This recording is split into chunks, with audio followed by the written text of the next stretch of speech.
Electricity is vital to modern life.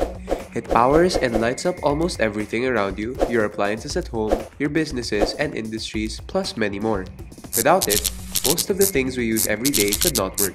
Today, most electricity in the Philippines comes from power stations that are powered by petroleum and fossil fuels that account for more than 36% of carbon emissions in the country, which is bad for the environment. With increasing gasoline prices and dependence on foreign oil, the rate of electricity has become higher than the cost to generate power.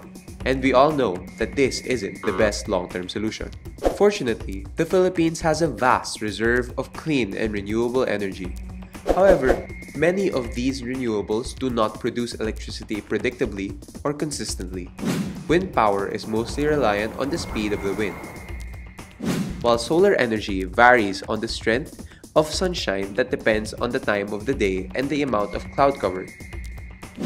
Hydro dams can generate large amounts of electricity, but the numbers of sites suitable for new dams are limited. By the year 2020, the need for electricity in the Philippines is expected to increase at an annual growth rate of 4.13%. However, as of today, the country doesn't still have a stable source of energy. At the start of 2014, Mindanao has been experiencing 2 to 3 hours of rotating brownouts, and it was projected to continue until 2015 due to a lack of new entry of power energy or projects. Now, citizens fear that the power crisis during the 1990s, which resulted to more than 300 government and major offices in the Makati Financial District and tens of thousands of homes without electricity, may replicate itself if the country's power supply-demand gap continues to widen. The nation's only nuclear power station back then was supposed to relieve the country's supply of electricity for the coming years, designed to generate 620 megawatts of electricity to the power grid, enough to cover the 1990s power shortage. Unfortunately, the power plant was mothballed. As of today, the fast-growing economy of the Philippines, as the country's demand for energy is growing, is driving the government to search for a new entry of power source that will be able to meet the country's long-term electricity needs on a sustainable basis. But how do we generate more electricity that are cleaner, safer, and cheaper in the Philippines? Part of the answer is the rehabilitation of the Bataan nuclear power plant. However, the plant was observed to be near an earthquake fault line and was surrounded by several volcanoes, which can damage the cooling system and may lead to a loss of coolant if incidents were to happen, which led to organizations to question and oppose the project. But what could be the key to solving all of these problems? The real answer is moving towards nuclear energy. As of May 2014, 30 countries worldwide are operating 435 nuclear reactors for electricity generation, and 72 new nuclear plants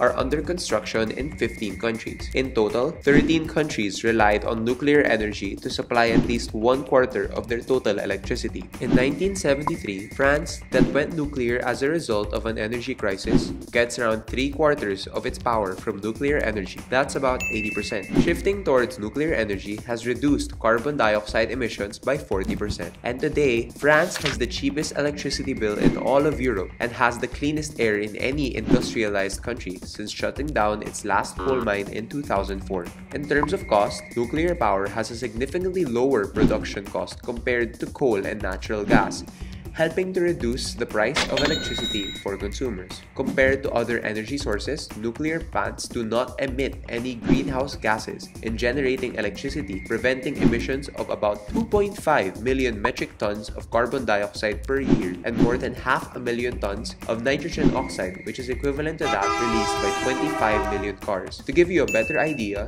the amount of carbon emissions nuclear energy prevents is larger than all those electricity sources combined, providing over 12.3% of the world's electricity without carbon dioxide emissions, making it clean, affordable, and ready to meet our growing energy needs. As an energy that people have always misunderstood as a weapon of massive destruction, it actually outweighs more of its disadvantages. It's actually just a matter of following international standards. Now that you know what's at stake, isn't it time we benefited from nuclear energy? Consider this. Did you know that BNPP has a sister plant?